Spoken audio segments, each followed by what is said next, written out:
नमस्कार दोस्तों, मैं अंकुर उपाध्याय स्वागत करता हूं आप सभी का एक बार फिर से अपनी नई वीडियो में। कल से लेकर फ्राइडे तक कहां पे होगा बड़ा एक्शन, पूरा एक्शन पैक वीक होने वाला है, मैं आपको बताना चाहूँगा।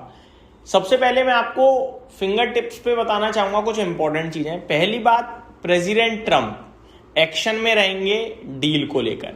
दूसरी बात, इस बार इंपॉर्टेंट डेटा आने हैं, उनके बारे में मैं आप सभी के साथ आगे वीडियो में बात करूंगा डेट के साथ।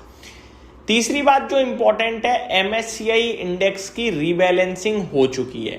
फ्राइडे को आप सभी ने एक बड़ा मूव देखा था, आखिरी के आधे घंटे में, पूरे दिन गिरा, आखिरी के आधे घंटे में एक पैनिक आया था और उस बीच में एफआईआईडीआईज के फ्लोज में काफी बड़ा गैप हो गया, 5-6 हजार करोड़ का सेलिंग का। उसने बाजार पे नेगेटिव रोल प्ले किया। अब वो इंपैक्ट हो गया पूरी तरीके से, आप एडजस्ट। अब कैसा ट्रेड करता है भारतीय बाजार वो देखना जरूरी होगा। ग्लोबल मार्केट्स में तेजी, अपने बाजार गिरे थे, क्या वापस रिबाउंड आएगा, ये इंपॉर्टेंट चीजें मेरे हिसाब से जो होंगी देखने वाली। कच्चा तेल $91 प्रति बैरल पे है, ये पॉजिटिव है भाई साहब, जिसको बाजार अभी तक अपना बाजार उस पर अभी तक रिएक्शन नहीं दे रहा है, लेकिन मेरे को लगता है आना चाहिए। अब मैं एक एक करके आप सभी के साथ बात करने वाला हूं डेटा और इवेंट्स की। मंडे 1 जून यानी कि कल ऑटो सेल्स के नंबर्स आते हुए दिखेंगे मई के, यानी कि लास्ट मंथ के। Companies like Maruti, MNM, Tata Motors, Bajaj Auto release monthly sales. In fact पूरा ऑटो क्षेत्र रिलीज करता है, Eicher Motor, Hero MotoCorp, TVS Motors. वो बात अलग है, सब पहले दिन ही नहीं कर देते हैं, कुछ होंगे जो 1 तारीख को करेंगे, कुछ 2 को करेंगे, कुछ 3 को, तो ये 2-3 दिन सिलसिला जारी रहता है। तो ऑटो स्टॉक्स इस पे एक्शन में आ सकते हैं। साथ ही साथ मैन्युफैक्चरिंग पीएमआई डेटा भी आएगा, इंडिया प्लस ग्लोबल, और इसकी वजह से metal, industrial, export stocks react कर सकते हैं। ठीक है जी। साथ ही साथ एमएससीआई रीबैलेंसिंग का इफेक्ट रहेगा, आफ्टर इफेक्ट, जैसा कि मैंने वीडियो की स्टार्टिंग में भी बताया, तो वो भी देखने वाली बात है। FII flows, large cap volatility after Friday's heavy reshuffle, तो ये सारी चीजें होंगी 1 तारीख को। 2 जून की बात करी जाए अगर, यूरोजोन सीपीआई इन्फ्लेशन डेटा आता हुआ दिखेगा, तो global risk sentiment, IT stocks पे इंपैक्ट आएगा, देखते हैं कैसा आता है। बाकी ज्यादा मैटर नहीं करता ये मार्केट्स के लिहाज से। 3 जून को आरबीआई की एमपीसी मीटिंग की बैठक जो है वो स्टार्ट होगी, आउटकम नहीं आएगा। 3 दिन की मीटिंग होती है, 3 तारीख से शुरू हो जाएगी, तो यहां से बैंकिंग, एनबीएफसी, रियल एस्टेट के जो स्टॉक्स हैं वो थोड़ा मूवमेंट बढ़ा देंगे अपनी। 3 जून को ही इंडिया का सर्विसेज पीएमआई डेटा आएगा, तो ये देखना बड़ा इंटरेस्टिंग होगा। मैन्युफैक्चरिंग तो 1 तारीख को कल ही आ जाएगा, बाकी सर्विसेज का डेटा 3 तारीख को आएगा।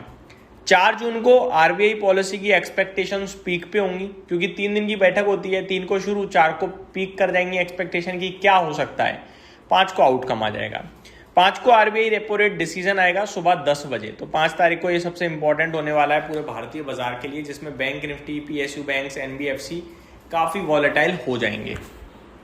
आगे 5 जून के बाद 5 जून को आरबीआई गवर्नर साहब की प्रेस कॉन्फ्रेंस भी आएगी, करीब 11:30 बजे के समथिंग आ जाती है, क्योंकि 10 बजे शुरू करते हैं, 10:30, 10:35 तक खत्म हो जाता है, फिर आधे घंटे 1 घंटे के अंदर प्रेस कॉन्फ्रेंस आपको देखने को मिलती है। 5 जून को ही इंडिया का जीडीपी का डेटा भी आएगा, तो ये क्लोजली वॉच करना है कि भैया इकोनॉमी कैसा कर रही है। 5 जून को यूएस नॉन फार्म पेरोल्स भी डेटा पेश होगा, ये तो हर हफ्ते ही आ जाते हैं खैर आपके लिए। और 5 जून को हेक्सागन न्यूट्रिशन का आईपीओ भी आपके लिए ओपन होता हुआ दिखेगा। तो ये सारी चीजें हैं जो हमें देखनी होंगी। स्टॉक स्पेसिफिक बात करूं तो एचडीएफसी बैंक, आईसीआईसीआई, मतलब बैंकिंग क्षेत्र तो एक्शन में रहेगा ही रहेगा। ऑटो सेल्स के नंबर आएंगे तो ऑटो स्टॉक्स ऑटोमेटिकली एक्शन में रह जाएंगे। आईटी स्टॉक्स भी एक्शन में रहेंगे, क्योंकि फेड रेट का एक्सपेक्टेशंस कैसी रहती हैं, US macro data, metal action में रहेगा। तो इंपॉर्टेंट ट्रिगर जो है वो 5 हैं, आरबीआई की पॉलिसी, इंडिया का जीडीपी डेटा, ऑटो सेल्स का आंकड़ा, एफआईआई के फ्लोज, एमएससीआई रीबैलेंसिंग के बाद और यूएस जॉब डेटा। तो ये इंपॉर्टेंट चीजें हैं। अब मैं आपके साथ बात करता हूँ कुछ और। यूएस ईरान के बीच में चल रही टेंशन, इसका क्या आउटकम आएगा ये क्लोजली वॉच करना है। कच्चा तेल अभी तक बोल रहा है कि भैया डील आएगी, $91 पहुंच गया है, लेकिन डील नहीं आ रही है। प्रेसिडेंट ट्रंप ने कहा कि मैं सिचुएशन रूम में जाता हूं और मीटिंग करता हूं और फिर आपके साथ फाइनल डिसीजन देता हूं। मीटिंग कंप्लीट हो गई, बाहर भी आ गए, लेकिन कुछ अपडेट नहीं दी उस पर। प्लस 1 जून यानी कल से 4 जून तक यूएस डेलीगेशन इंडिया आएगा ट्रेड डील को लेकर, ट्रेड डील पे बात करने।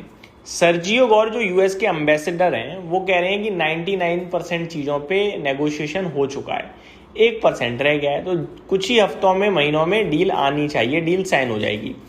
1% रह गया है, 4 दिन आपकी टीम बात कर रही है, तो फिर जल्दी साइन होना चाहिए, फिर आप महीने वाले वर्ड क्यों यूज़ कर रहे हो? तो यहाँ भी इंटरनली मुझे लग रहा है कुछ छुपाया जा रहा है, बट जितनी जल्दी डिटेल्स आ जाएंगी उतना ज़्यादा अच्छा रहेगा, ऐसा मेरा मानना है। तो एक्शन पैक वीक है, लेट्स सी किधर जाता है। लेवल्स के हिसाब से मुझे लगता है ज़्यादा डरना घबराना नहीं चाहिए। 23,350 23,300 बहुत स्ट्रॉन्ग सपोर्ट है। वैसे मुझे लगता है यहीं से रिवर्सल आना चाहिए और ऊपर हम 23,700 जाएंगे और उसके बाद ग्लोबल मार्केट्स के ट्रिगर के साथ हम 23,900 दोबारा जाएंगे। तो ये मेरी तरफ से अपडेट थी, उम्मीद करता हूँ डिटेल्स पसंद आई होंगी। Thank you so much for watching this video, have a great day guys.